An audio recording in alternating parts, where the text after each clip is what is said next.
नमस्कार class 11th के प्रिय विद्यार्थियों, इस वीडियो में हम आपकी इंग्लिश बुक हॉर्नबिल का चैप्टर नंबर 3 जिसका नाम है डिस्कवरी टट द सागा कंटिन्यूज, इसका हम पूरा का पूरा हिंदी ट्रांसलेशन आपको बताने वाले हैं, जो कि आपके लिए स्क्रीन पर दिखाई देगा अथवा इंग्लिश टेक्स्ट भी दिखाई देगा एवं और इंग्लिश ऑडियो बुक जिसके साथ चलेगी, आप सुन सकेंगे बड़े ही अच्छे से। तो चलिए समझना स्टार्ट करते हैं।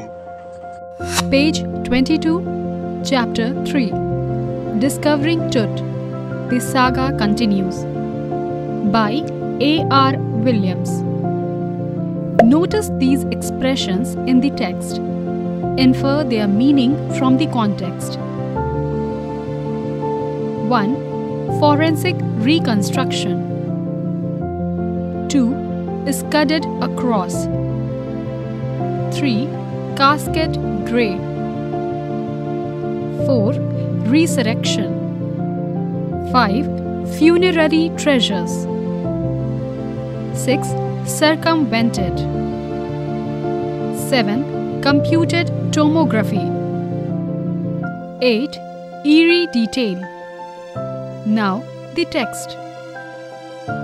He was just a teenager when he died, the last heir of a powerful family that had ruled Egypt and its empire for centuries. He was laid to rest laden with gold and eventually forgotten. Since the discovery of his tomb in 1922, the modern world has speculated about what happened to him, with murder being the most extreme possibility. Now, leaving his tomb for the first time in almost 80 years, Tut has undergone a CT scan that offers new clues about his life and death and provides precise data for an accurate forensic reconstruction of the boyish pharaoh. Page 23. An angry wind stirred up ghostly dust devils as King Tut was taken from his resting place in the ancient Egyptian cemetery known as the Valley of the Kings. Dark-bellied clouds had scurried across the desert sky all day and now were veiling the stars in casket grey. It was 6 p.m. on 5 January 2005. The world's most famous mummy glided head-first into a CT scanner brought here to probe the lingering medical mysteries of this little understood young ruler who died more than 3,300 years ago. All afternoon, the usual line of tourists from around the world has descended into the cramped, rock-cut tomb some 26 feet underground to pay their respects. They gazed at the murals on the walls of the burial chamber and peered at Tut's gilded face, the most striking feature of his mummy-shaped outer coffin lid. Some visitors read from guidebooks in a whisper. Others stood silently, perhaps pondering Tut's untimely death in his late teens or wondering with a shiver if the pharaoh's curse, death or misfortune falling upon those who disturbed him was really true. The mummy is in very bad condition because of what Carter did in the 1920s, said Zahi Hawass, Secretary General of Egypt's Supreme Council of Antiquities, as he leaned over the body for a long first look. Carter, Howard Carter, that is, was the British archaeologist who in 1922 discovered Tut's tomb after years of futile searching. Its contents, though hastily ransacked in antiquity, were surprisingly complete. They remain the richest royal collection ever found and have become part of the pharaoh's legend. Stunning artifacts in gold, their eternal brilliance meant to guarantee resurrection, caused a sensation at the time of the discovery and still get the most attention. But Tut was also buried with everyday things he would want in the afterlife: board games, a bronze razor, linen undergarments, cases of food and wine. After months of carefully recording the pharaoh's funerary treasures, Carter began investigating his 3 nested coffins. Opening the first, he found a shroud adorned with garlands of willow and olive leaves, wild celery, lotus petals, and cornflowers. The faded evidence of a burial in March or April. When he finally reached the mummy, though he ran into trouble, the ritual resins had hardened, cementing Tut to the bottom of his solid gold coffin. No amount of legitimate force could move them. Carter wrote later, what was to be done? The sun can beat down like a hammer this far south in Egypt, and Carter tried to use it to loosen the resins. Page 24. In this page, the map of the Valley of the Kings is given. Page 25.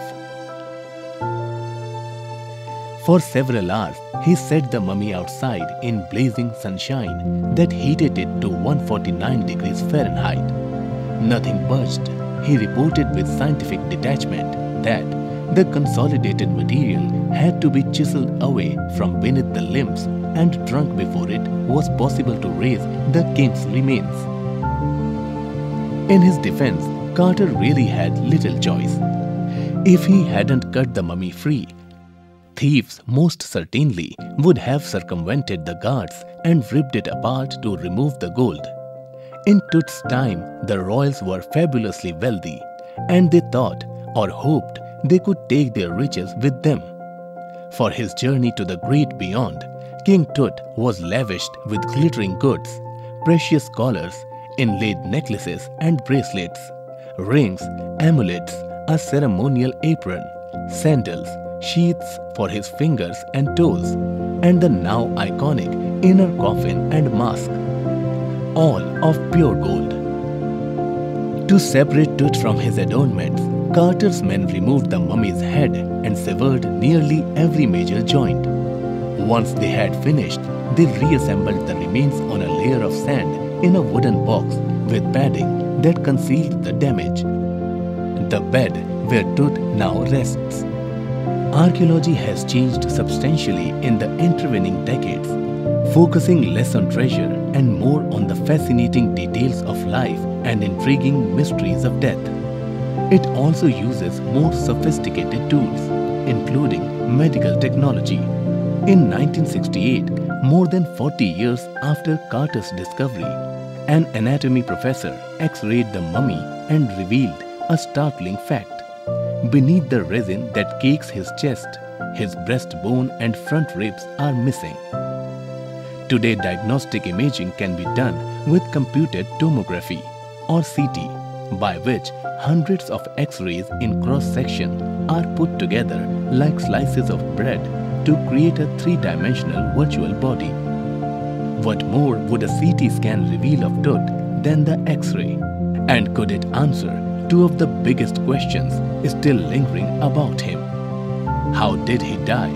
And how old was he at the time of his death? King Tut's demise was a big event, even by royal standards. He was the last of his family's line, and his funeral was the death rattle of a dynasty. But the particulars of his passing away and its aftermath are unclear. Tut's father or grandfather was a powerful pharaoh who ruled for almost 4 decades at the height of the 18th dynasty's golden age. His son Amenhotep IV succeeded him and initiated one of the strangest periods in the history of ancient Egypt. Page 26. The new pharaoh promoted the worship of the Aten, the sun disk, changed his name to Akhenaten or servant of the Aten, and moved the religious capital from the old city of Thebes to the new city of Akhetaten, known now as Amarna. He further shocked the country by attacking Amun, a major god, smashing his images and closing his temples. It must have been a horrific time, said Ray Johnson, director of the University of Chicago's Research Center in Luxor, the site of ancient Thebes. The family that had ruled for centuries was coming to an end, and then Akhenaten went a little wacky. After Akhenaten's death, a mysterious ruler named Smenkhare appeared briefly and exited with hardly a trace. And then a very young Tutankhaten took the throne, King Tut, as he is widely known today. The boy king soon changed his name to Tutankhamen, living image of Amun, and oversaw restoration of the old ways. He reigned for about 9 years and then died unexpectedly. Regardless of his fame and the speculations about his fate, Tut is one mummy among many in Egypt. How many? No one knows. The Egyptian Mummy Project, which began an inventory in late 2003, has recorded almost 600 so far and is still counting. The next phase, scanning the mummies with a portable CT machine donated by the National Geographic Society and Siemens, its manufacturer. King Tut is one of the first mummies to be scanned, in death as in life, moving regally ahead of his countrymen. A CT machine scanned the mummy head to toe, creating 1,700 digital X-ray images in cross-section. Tut's head, scanned in 0.62 mm slices to register its intricate structures, takes an eerie detail in the resulting image.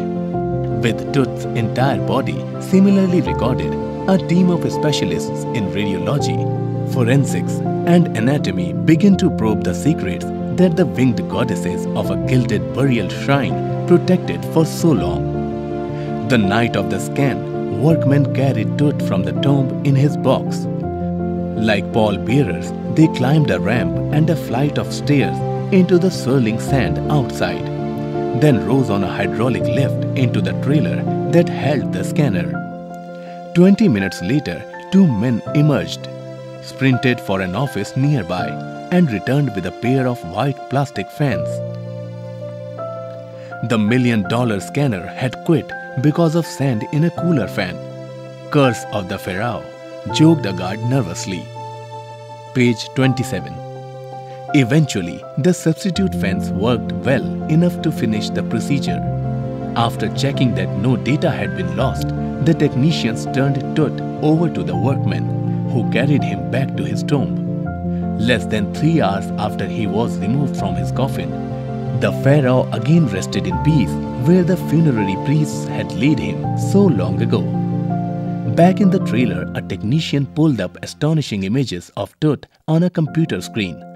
A grey head took shape from a scattering of pixels, and the technician spun and tilted it in every direction. Neck vertebrae appeared as clearly as in an anatomy class. Other images revealed a hand, several views of the ribcage, and a transection of the skull. But for now, the pressure was off. Sitting back in his chair, Zahi Hawass smiled, visibly relieved that nothing had gone seriously wrong. "I didn't sleep last night, not for a second," he said. "I was so worried, but now I think I will go and sleep." In this page, the image is showing mural in King Tut's tomb, showing King Tut with Osiris, the god of the afterlife. Page 28. By the time we left the trailer, descending metal stairs to the sandy ground, the wind had stopped. The winter air lay cold and still, like death itself, in this valley of the departed. Just above the entrance to Tut's tomb stood Orion, the constellation that the ancient Egyptian knew as the soul of Osiris, the god of the afterlife, watching over the boy king. Source: National Geographic, Volume 207, Number 6. हम उम्मीद करते हैं कि आपके लिए the discovering टट chapter का हिंदी अनुवाद संपूर्ण रूप से समझ में आ चुका होगा। वीडियो को शेयर करें अपने दोस्तों के साथ, जिससे वह भी इस चैप्टर को समझ सकें। इंग्लिश क्लास 11th की बुक हॉर्नबिल के समस्त चैप्टर की ऑडियो रिकॉर्डिंग हिंदी अनुवाद देखने समझने के लिए प्लेलिस्ट लिंक डिस्क्रिप्शन में दी गई है, जाएं, क्लिक करें और सारे चैप्टरों को समझें। वीडियो को लाइक कर दें, चैनल को सब्सक्राइब कर दें और बेल आइकन को प्रेस कर दें। इस वीडियो देखने के लिए बहुत बहुत धन्यवाद।